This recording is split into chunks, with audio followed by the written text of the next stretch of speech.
Afghanistanआव बांग्रि मावनायजों 255 सुबुंफोरनि जिउ खहा। बे समाव नोंथांमोननिसिम मोनसे ब्रेकिं निउज। आफगानिस्तानाव बांग्रि मावनायजों गासै 255 सरासनस्रा सुबुंफोरनि जिउ खहा आरो 500 निबो बांसिन सुबुंफोरा गोब्राब जखम जादों। गिख्रंथाव बांग्रि सोमजिनायजों गोबां खहा जानायखौ ससियेल मिडियाफोरनि गेजेराव नुनो मोनगासिनो दङ। बे बांग्रिया पाकिस्तान सीमानि साखाथियाव थानाय आफगानिस्ताननि पाक्तिका प्रभिन्सआव सोमजिदों। रिक्टार स्केलनि नायबिजिरनायाव बे बांग्रिया गासै 6.1 मेग्निट्युडनि गोहोआव सोमजिदों आरो बे बांग्रिया कच नोगोरनिफ्राय गासै 44 किल'मिटार जानथायसिम गोसारदों। गोबां सुबुंनि जिउ खहा खालामनायजों लोगोसे गासै लामा-सामा थाग्रा खुलि बायदिखौ खहा खालामदों। मिथिहोनाय बायदिब्ला बे बांग्रिया पाकिस्तानावबो गोसारफैदों।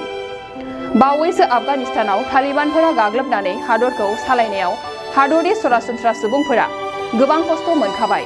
आरोबाव फिन मिथिंगायारि अलखदनि नारसिननायाव सरासनस्रा सुबुंफोरनि गोजोन गैयै जानायखौ ससियेल मिडियानि गेजेरजों गोबां सुबुंफोरा दुखु मोननाय फोरमायदों।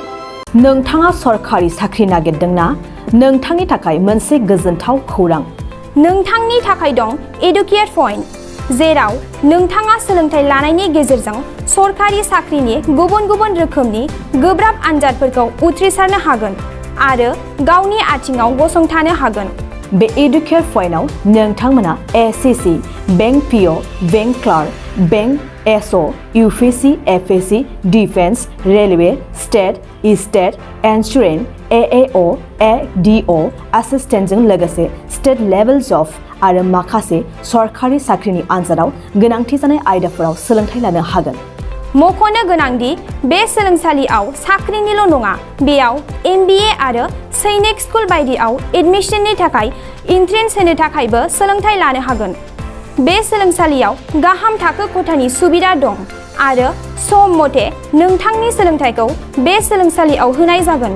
बेखौबो मिथिनांगोन दि बे एडुकेट पइन्टआव सोलोंथाइ लानानै बावैसो 2021-22 इं मायथाइनि एसएससि जिडिनि आनजादाव गासै 11 सा सोलोंसाफोरा उथ्रिसारनो हादों। बारा नङा, गासै 15,000 रांजोंनो नोंथाङा बे सोलोंसालियाव 6 दानसिम सोलोंथाइखौ लानो हागोन। बे सोलोंसालिया क'क्राझार, बरपेटा रड, गवालपारा आरो बङाइगावआवबो दं। क'क्राझाराव सोलोंथाइ लानो गोसो गुदुं जानाय सुबुंफोरा 70020261333 9101 536360 70020261333 9101536360